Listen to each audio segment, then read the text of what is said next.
আজ নিয়ে চলে এলাম ছোলা ভাজা রেসিপি নিয়ে। প্রথমে ছোলাটাকে একটা পাত্রে নিয়ে নিলাম। তারপরে এটা পরিষ্কার জল দিয়ে ভালো করে 2-3 বার করে ধুয়ে নিলাম। তারপর আলুগুলো ছোট ছোট করে খণ্ড খণ্ড করে কেটে নিলাম। দেখুন আলুগুলো কেমনভাবে কাটছি। খুব মোটা রাখলে দেখতে ভালো লাগে না, টেস্ট কিন্তু পরিবর্তন হয় না। পেঁয়াজটাও কেটে নিলাম। আমি একটা পেঁয়াজ দিচ্ছি, যেহেতু ছোলা আলুর পরিমাণ কম। এবার এটা কুকারের মধ্যে দিয়ে সামান্য লবণ এবং হলুদ দিয়ে পরিমাণ মতো জল দিয়ে সিদ্ধ করতে দেব। দেখুন কুকারের সিটিটাও দিচ্ছে। আমি 7-8টা সিটি দিয়ে নামিয়ে নেব। ছোলাটা সিদ্ধ হয়ে গেছে। ছোলার মধ্যে যে এক্সট্রা জল আছে ওটা ফেলে দেব। এবার তেলের মধ্যে দিয়ে দিলাম পেঁয়াজ আর লঙ্কা।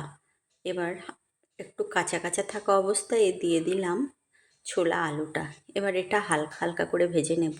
খুব বেশি ভাজা যাবে না, তাহলে ছোলাটা চিট হয়ে যাবে। ছোলা চিট হয়ে গেলে তখন খেতে ভালো লাগে না। দেখুন ছোলা ভাজা আমার রেডি। আলুটাও একটু বেশি গলিয়ে নিয়েছি, ভালো লাগে তাহলে খেতে। আর বৃষ্টির দিনে একটু এটা সেটা নাস্তা হলেও সন্ধ্যাটা ঠিক জমে না। আল্লাহ হাফেজ।